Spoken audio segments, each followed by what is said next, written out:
Good afternoon, this is Nicholas from Gandora Gaming, and I bring you all my Virtual World Deck Profile 2022 post Tier 0 Tier Elements format. Yay!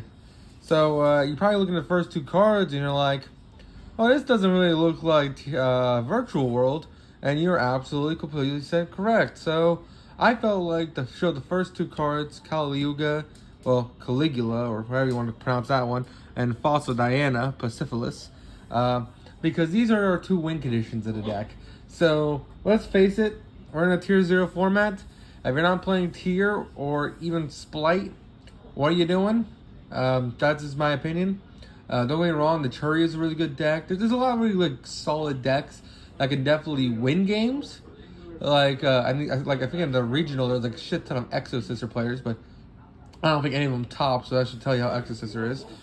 Pendulum's still really cool. There's a lot of really powerful decks that are in the format, and you do need to be wary of. But let's face it, Tier Elements is the top dog, and we gotta beat that deck. If you can beat Tier, you can beat everything else. So that's the plan, and I don't think what else beats it but Caligula, or however you want to invoke Caligula, and Falsa Diana. So you're probably wondering how we're summoning these guys in Virtual World, which is a Synchro XYZ deck of all things. But let's just go straight into it. So if you've never actually seen Falsa Diana, this card is a level 4 Earth that has two effects.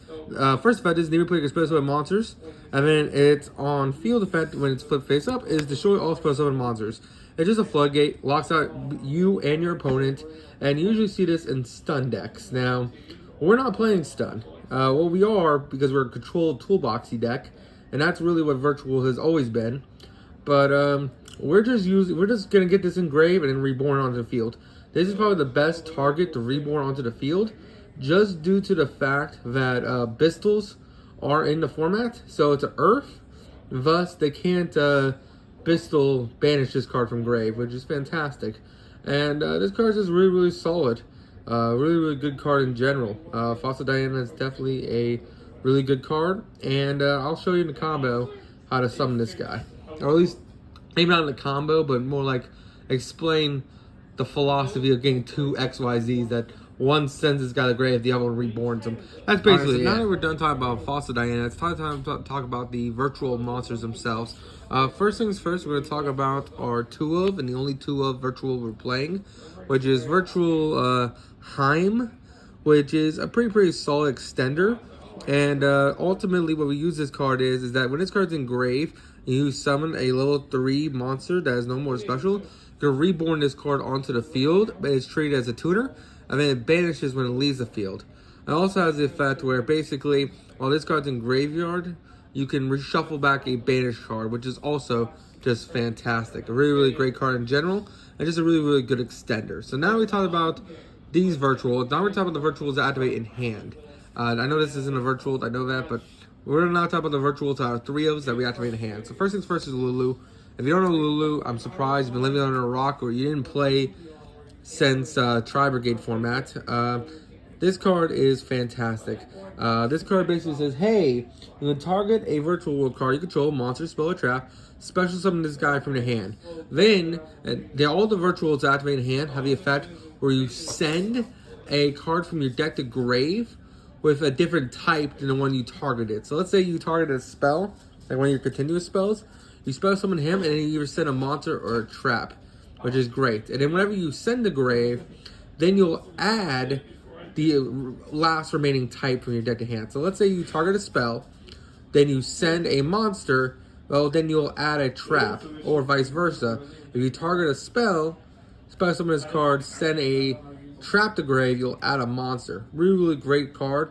And if you're doing the other way around, you target a monster, you either send a spell or send a trap, and then you add the other one, which is also fantastic. Or you target a trap, you either send a monster, add a spell, or send a spell, add a monster. Just really great card in general. And it's a level 3, which is great. All the virtual worlds on to this point, including this one, I forgot to mention this, they all lock you into level 3 or higher rank monsters. So rank or level monsters. So the reason why that's so important is because you're not able to access monsters that are lower. So no splites. There's no splite splashing because these guys lock you to level 3 or higher. And I believe it locks out the links too. I could be mistaken there because it does say you're locked into basically level or rank 3 higher monsters. And since links don't have level, they don't have any levels, or ranks. I believe you're locked out of them too. So no links in this deck. A really, really great card in general. And just let's go on to the next ones. It's a level 3 tuner, by the way. I didn't mention this. All the level 3s are psychics, and then all the level 6 virtual worlds are worms. So it's a psychic worm archetype, which is also very important. So we have a monster treat as a tuner, an actual tuner, and then we'll have our normal level 3 monster, which is virtual world Gigi. Really, really great card right here. Basically, it has 2 effects. Again, it has the whole effect where you target a virtual card you control, special summon his card, and then you send the retrospective type. But then his effect says during the end phase, you just add a virtual world, I believe, card from your graveyard to hand. It could be just monster, but no, I think it's just a monster, which is fine. But then you're locked into rank 3s, which is rank 3 or higher, or link levels or higher, which is still a really, really great card. It's a non-tuner, meaning we make synchro 6s with this card. It's an overall really, really great card. And also we make 9s because we do play level 6 tuners. So we'll go into those in a second. But this card's great, and is our last of our level 3 virtual worlds. Now let's talk about our level 6 virtual worlds, which are Lilies or Kirans, or how you want to pronounce this card. This card is also fantastic. Basically, you special summon this card by targeting a virtual card. And then, basically, when this card is special summon, you send a card from your deck with a different type. I mean, you send the other one to the grave as well. So it's a double Foolish Burial, which is just fantastic. As you see, there's a lot of foolishing in this deck. And that's great because our spells and traps and our monsters like to be in graveyard. So sending with Lily is just fantastic. It is a level 6, allowing us to make really powerful rank 6 plays. And just really, really great card in general. I will say this, though, about Virtual World, is that the thing with them is that you can't really hand trap them in the traditional sense. Since they all activate in a hand, they kind of have the Drytron issue, where you can't Veiler them. You can't Imperm them, because they're activating in the hand, thus they're protected. A lot of modern cards, even the tier elements and the Splite kind of do that. Like the Splite special summon themselves from the hand and then activate, so you can Imperm them. But a lot of decks like Virtual World, Drytron, even some of the tier element cards, they activate in hand, or thus you can't really respond with Imperm or Veiler, which is pretty solid. Now, don't get me wrong, Gamma's still always going to get you, but hey, no one's playing Gamma in 2022. If you are, I'm surprised. I'm not going to lie. But hey, what can you do? Really, really great card. And now we'll talk about our last virtual world, which is Virtual Lao Lao. This card is fantastic. A great card in general. It's a psychic tuner, so I told you there's a psychic. Actually, I thought he was a worm. Wait, I guess he is. I guess I was mistaken. There is actual, like, I think he's the only worm then. Oh, I guess, and you're a worm too, aren't you? Yeah, I guess I got a mix. I guess there is level 3 and level 6 worms, and I just assumed the level 6s were the worms and the psychics were the links. The psychics were those 3s. My apologies on that one. But Lao Lao is just great. Not only is he a Foolish Burial as well, but he's also a Reborn, which is really, really fantastic. So he just targets a monster in grave and reborns it on special, which is just great. And he's at level 6, so if you special summon another level 6, allows you to make rank 6s, which is really, really fantastic. And overall, just a great card in general. So that is it for our Virtual World / our one Dino Sepelia. And now it's time to talk about our Bystials, which actually give this deck a huge boost. So the issue with Virtual World is that they are a bricky deck, not gonna lie.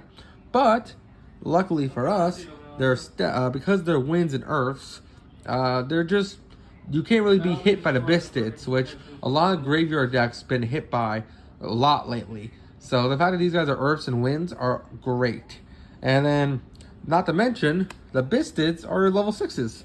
And guess what? This format is full of decks that are dark and light. And this card is no exception. The Bystials are just great for just stopping our opponent. Plus, they're level 6s. So not only are these guys DD Crows against our opponent, but they're level 6s that allow us to make rank 6 really, really easy in this deck, which is fantastic. It just helps us make really cool plays, like also synchro summoning. It just helps us make plays we wouldn't usually be able to, because we only played these rank 6. Now, don't get me wrong, we can still brick. The problem with Virtual World is that this is a bricking deck. So, there is still the high probability you open a hand of like all level 6s and you just lose. But, hey, it's a chance we gotta take. This is modern Yu-Gi-Oh! And Virtual World has always had the bricking issue. I just think 6 Bystials are just great, just for the simple fact if you're going second, which is that can do pretty well. Basically, you just DD Crow the shit out of them. And just to ensure you win that tier element matchup, we are playing all the graveyard hate. We are just maxing out. We're playing 12 DD Crows, basically. We're just saying, screw tier elements. That's basically what this whole deck's plan is. Just to fuck over tier elements and just win the game. These guys are not only extenders, but they're just great in general. Skullmeister just stops graveyard effects in general, and DD Crow is just a banish, which is not a once per turn either. All of these cards are fantastic in their own way, and ultimately, I think they're going to help us beat our opponents. When splites are on play, we're going to be banishing all their cards, making a whole bunch of level 6s, and then ranking them and or synchroning with them in order to stop your opponent in their tracks, which is pretty solid. And that's what I love about this deck. This deck is just toolboxy as hell. I do love how the Bystials, even though they are technically more bricks, so we are playing 12 hand traps basically, they're also extenders, which Virtual never really had before. Besides Gamma, they really haven't had an extender hand trap. And Gamma was one thing because it was like, I think Gamma's a 2. And I think you had to play the one brick, which was, of course, Driver, which is a 6, I think. So 2 plus that, it made you 8. And then Driver plus another card was a 6. So it had some cool potential there. But honestly, if you're gambling people on your opponent's turn, that Driver is just going to die anyway. So I do like that these cards are just generic. And they're ranked 6s that help us make synchros, 9s. And rank 6s. They're just fantastic.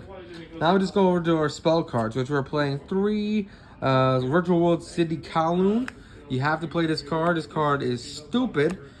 Basically, it has the effect where you place one virtual gate card from your deck to grave. So when this card's activated, you just place one, which is great. So you can't ash this card because it's placing the card, which is fantastic. And then you apply the effects in sequence based on the number of virtual gates you control, which are not bad. So you have 2 gates, all virtual monsters you gain 200 attack.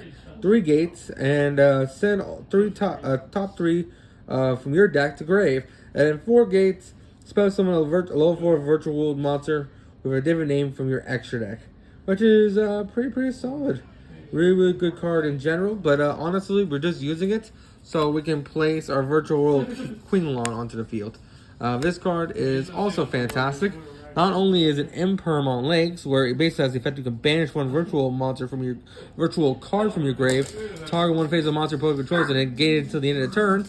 But it also has the effect when this card leaves field, you can leaves the field, you can banish this card from your graveyard, add a virtual monster from your deck to your hand. So this is just another consistency card, and overall, it's just great in general. You can only use each effect, of course, once per turn, but that does not matter. Just a really good card in general. And since most of these guys are psychics, we can abuse Emergency Teleport, which is also a fantastic card to help us push for game, and overall just great in general. And then finally, our last 2 cards, we do got the 2 Desires. Well, we have 1 Desires, honestly. And then the 1 Foolish Burial Goods. Now, you're probably wondering, why the fuck are we playing Foolish Burial Goods? Honestly, it should be another Desires. I just misplaced it. And I kind of just threw a Foolish Burial Goods in there just because, hey, I just didn't want to look through it. There's a whole bunch of bulk. I just didn't want to look through one. But 2 Desires is fine. You never want to use it. I'm a little actually skeptical on Desires just for the simple fact that we don't want to banish too many of our names, but we're playing 3-0s for a reason. And of course, we can shuffle them back even if they're banished. But with tier elements and these Seiju cards milling like 10 cards, I think Foolish Burial and Desires might be cut out, and honestly, just put more consistency cards. But I don't know what to put for these two slots. For the longest time, it's always been like 2 Desires in Virtual World just to keep the consistency, because you might brick on this deck. But there's not really a good way to do that. I don't know. It's just, these two are like flex spots. I think everything else in the main deck is perfect. And let's just go on to our trap cards as we play 1. Virtual World Gate Qinglong or Qinglong, and then Chixiao, 2 Chixiao. These cards are fantastic. Not only does this shuffle 2 virtual cards in your graveyard to pop a card, which is fantastic, and then this card basically also has a graveyard effect where you can banish this card from grave, target a virtual world monster you control, increase its level or rank by 3 until the end of the turn. Help you make rank 3s and synchros. Really, really great card. Must have 2 of in the deck because you don't mind it engraved. And finally, the 1 virtual world, this guy, basically has the effect where during the battle phase, if you control a virtual monster or card, another virtual gate card, my apologies, I gotta be specific, it has to be a gate card. Basically, you target 1 monster your opponent controls and change its battle position, which is really, really cool. So they're trying to make a big push with like a monster. You just like put in defense mode, and they're like, oh shit, well it's in defense mode now. But the most important part about this card is graveyard effect, where during your main phase, you can banish this card from grave, target a virtual monster in your graveyard, special summon it, but effects are negated, then send 1 card from your hand to your graveyard, which does not hurt us, because again, a lot of these guys live in the graveyard, so do our spells, and it's just a free reborn when this card is engraved, which is pretty solid. And that is it for our main deck. I hope you all enjoy. Now it's time to go over the extra deck. Alright, so now it's time to go over the extra deck. First things first, we gotta talk about the elephant in the room, which is these 2 cards right here. Muddy Mud Dragon and, of course, the Invoked Caliuga. Or Kaligi, or however you want to pronounce this card. I always call it Caliuga. It's because one of my favorite XYZs is DDD Caliuga. Even though I know this does not say Caliuga, I just one of those cards that ultimately make me think of that. But let's just go straight into this. So the reason why we're playing these 2 cards is because we can make rank 6s really easy in this deck. And this guy helps us make this guy, which is pretty solid. So if you don't know what this guy does, is that it is if a player monster attempts to activate an effect, none of that player's activated effects can activate for the rest of the turn, while this card is face up on the field. And then each player can only attack with only 1 monster during the battle phase. This card just hard stops your opponent in their tracks. We barely ever go into this guy, but it is a plan B basically. These 2 cards are a plan B, just in case if they stop our main play, which is Fossil Diana, or we can't go into the Fossil Diana. Basically, this card is that's a really great stopper, and it's really good when TRLs are trying to activate their effects, and you just be like, yeah, you can only activate 1 effect, and it's lingering.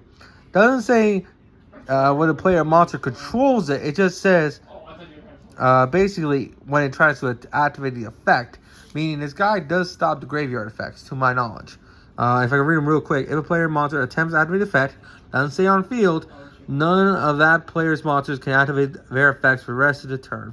All this card is face up on the field, which is just really great. Now, how are we summoning them? Because we're not playing fusion cards. Well, we are playing the 1 Muddy Mud Dragon, because this card can make him very easily. So he's a generic 6, which we can make very easy in his deck. And basically, this card can be used as a substitute for any fusion material whose name is specifically listed on the card, which in this case is Alistair the Invoker.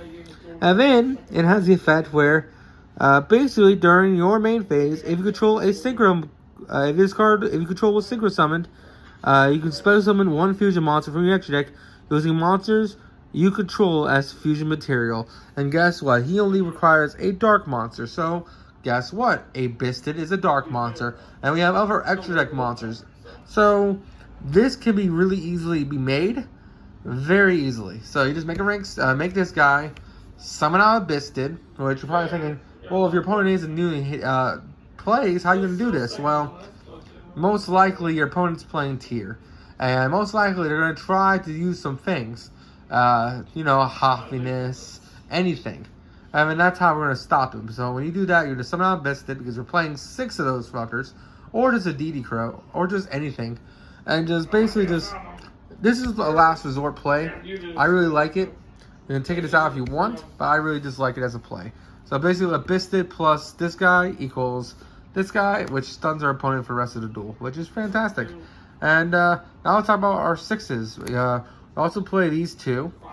These guys are fantastic. Coral Dragon that says, hey, once a turn, discard 1 card, target 1 card your opponent controls and destroy it.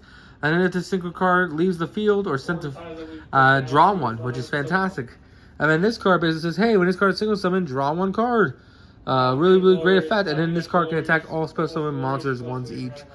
This part doesn't really matter, but they're just extenders that draw 1 to help us make rank 6s, synchro 9s, and etc. Really, really good cards in general. Now we do play the one Ultimate Zolkin to help make our Crystal Wing. We just summon a Crystal Wing from the deck. This deck does have trouble making negates because we don't really make rank 8s or synchro 8s, meaning we don't really have access to cards like Boral End Dragon or things like that. Not to mention we don't have access to Lynx either, so Appaloosa is also off the table. So Crystal Wing's our best way to go, and Crystal Wing is just a really, really great card. Just, hey, it gains attack to whatever it attacks, or it attacks it if it has a level, and then also it's just a monster negate, which is pretty solid. And then we'll talk about the other cards we play. We do play this guy, whose name is Vernelation the Dragon Mech. Basically, you can once a turn, you can banish 1 tuner from your grave or hand, and then just target a card on the field, destroy it, which is pretty solid. And then if this card is single summon was destroyed and sent to graveyard, you banish 1 tuner and then add it to your hand, which is pretty solid. Just banishes cards. Oh, it doesn't banish cards. It pops cards and then it has a floating effect, which is all you really need. And then we also do play the one Virtual World QB or Shinshin, or however you want to pronounce this guy. This guy is also fantastic because he's Macrocosmos on legs. Sadly, he isn't like perfect Macrocosmos. It's only on cards that are sent from field to grave, meaning cards that are like tier elements that's sent from deck to grave will not be applied with him, which really sucks. But hey, what can you do? But this card is still Macrocosmos for things on field, and then it also has the effect where basically it just returns 1 banished monster to the owner's graveyard, which is pretty great. So basically when it attacks, it shuffles back banished cards, and then if this card's in your graveyard, you can reborn it onto the field by basically banishing 2 monsters from your graveyard with a different original types and attributes, which is really easy in this deck because we are playing worms and psychics, and they all have different levels. So really easy to bring this guy back, and just overall a great card in general. Now we also play for our last synchro, which is the Math Mech Final Sigma. This is our game pusher. This is how we're going to win the game. Because him plus card one of our XYZs, which is this guy, is almost an FTK. Oh, not FTK, but OTK. He basically does double damage wherever he attacks. Not to mention, he's a 3,000 towers while he's in the extra deck monster zone. And Ultimate Beyond basically says, hey, you can detach a material from this card, make all monsters your opponent controls 0, meaning when he attacks, he's doing 6,000 damage, which is just stupidly broken and really good in general. Alright, so to continue on after we play this OTK mechanic right here, it's time to talk about the other rank 6s that we make. So the rest are just XYZs. We are playing the one Virtual World Phoenix Fan. This card is really good. So during your turn, you can detach 1 material, banish a card on your opponent's grave and on field, which is pretty solid. It's a really great card to banish cards. He does target, sadly, but hey, this is a free toolboxy card to banish cards from grave and from field, which is great. Another card that really fucks up our opponent's graveyard is Virtual... I want to call this card a Virtual card because it literally reads like a Virtual card, but Wallow Fonder of the Dirge Dragons is really easy to make in this deck, and this card is a great disruption against tier elements because, hey, basically this guy gains attack equal to what your opponent's graveyard has, which is fantastic. And then quick effect, you just target 1 card in your opponent's graveyard, detach 1 to 2 materials, and then activate the effect, return basically them to the deck, which is really great. And then it also has the effect you can target. It's a monster spell summon it face down defense position onto your field. It is not set it on your field. So basically this says, hey, I'm a disruption for 2 of your graveyard effects. So when you try to activate them, I'll just, hey, you're spell summon onto my field, or shuffle them back into grave, which is I was shoving back at the deck, my apologies. Which is just a really, really great card in general. Now I'll talk about our really, really cool. Now, you're probably still wondering how we're summoning this guy, or just getting this guy in graveyard in general. Well, Beatrice, Lady of Lament, basically fixes this issue. Basically, what this card does is that we can send our Fossil Diana to grave, and then basically with this card, we can reborn it back. So that's pretty solid. So if you never heard of this guy, which was our last rank 6, by the way, basically can't be destroyed by battle or card effects while a monster other than Drago Superior is face up on the field, and then that was special summoned from your graveyard. And during the standby phase, you can detach one material from this card, target one level 5 or lower monster in grave, special summon it, which by the way means we can summon out Fossil Diana. And if they don't have a DD Crow, they're not stopping Fossil Diana from coming from the graveyard, because the Bystials, well, they don't work. So these cards are just really, really good in general. Just for this one sends you, and then this one reborns you during the standby phase, which is pretty solid in general. And I really like this combo. It's really easy to make this deck. We usually make this more than we make this, but this can still be made as well. We just have 2 win conditions that I really enjoy. And Mud Dragon isn't even the worst, because we can sometimes make it if we only went through our other 2 level 6s to then just make a rank 6 anyway, which is still really fantastic. And finally, we do play a Zeus, because we're playing literally 1, 2, 3, 4, 5 XYZs. We might as well stack a Zeus on top and just clear boards. And that is it for the extra deck. I hope you all enjoy. Thank you so much for the support and 300 subs. I'm still planning out the special as we speak. It should come out next week. Anyway, thank you so much for everything. You all take care, and see you on the next one. Bye-bye.